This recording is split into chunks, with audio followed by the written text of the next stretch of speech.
La División 48 del Tribunal Superior de Los Ángeles se encontraba en una sala revestida con paneles de madera y dominada por el Gran Sello del Estado de California. El espacio era reducido y la decoración resultaba rancia. La alfombra roja aparecía raída y veteada de mugre. La madera que recubría el estrado estaba astillada.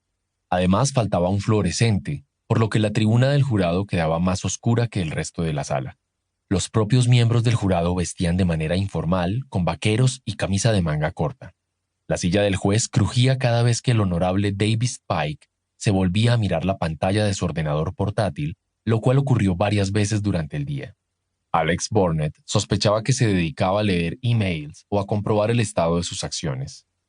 En general, aquel tribunal parecía un extraño lugar para litigar sobre aspectos complejos relacionados con la biotecnología. Sin embargo, eso era lo que habían estado haciendo durante las 2 últimas semanas en el caso Frank M. Burnett contra el Consejo Rector de la Universidad de California.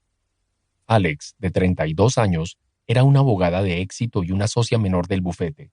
Se sentaba en la mesa de la parte demandante junto a los otros abogados de su padre y en aquellos momentos observaba a éste subir al estrado a testificar.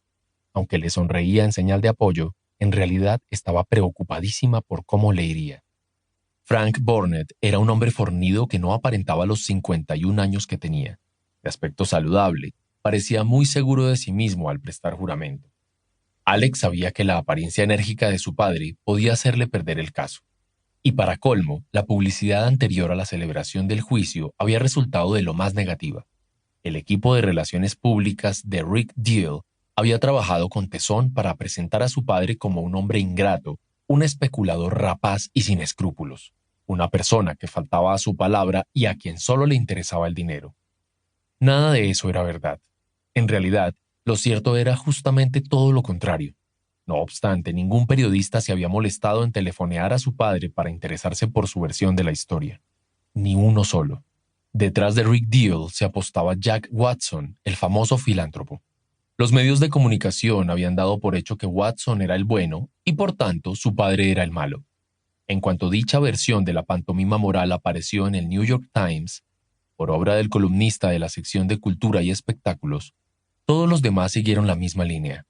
El LA Times contenía un extenso artículo que se sumaba a la opinión de la edición de Nueva York y trataba de superarla en el empeño por vilipendiar a su padre.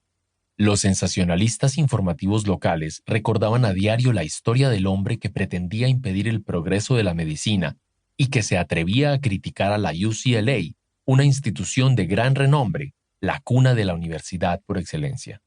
Media docena de cámaras lo seguían a ella y a su padre cada vez que subían la escalera del Palacio de Justicia. Sus propios esfuerzos por difundir la historia se habían frustrado del todo.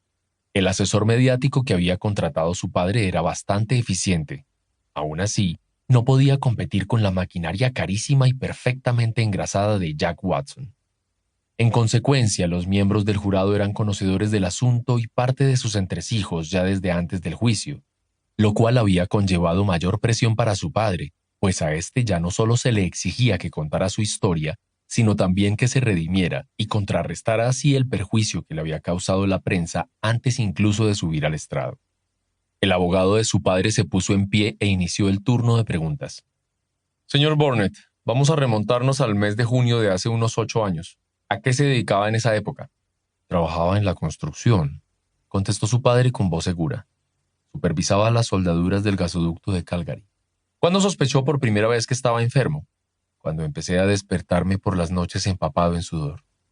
¿Tenía fiebre? Creo que sí. ¿Acudió al médico? Al principio no, tardé un tiempo. Pensaba que sería la gripe o algo así, pero no dejaba de sudar. Al cabo de un mes empecé a sentirme muy débil. Entonces fui al médico. ¿Qué le dijo el doctor? Me diagnosticó un tumor en el abdomen y me recomendó el mejor especialista de la costa oeste. Me contó que formaba parte del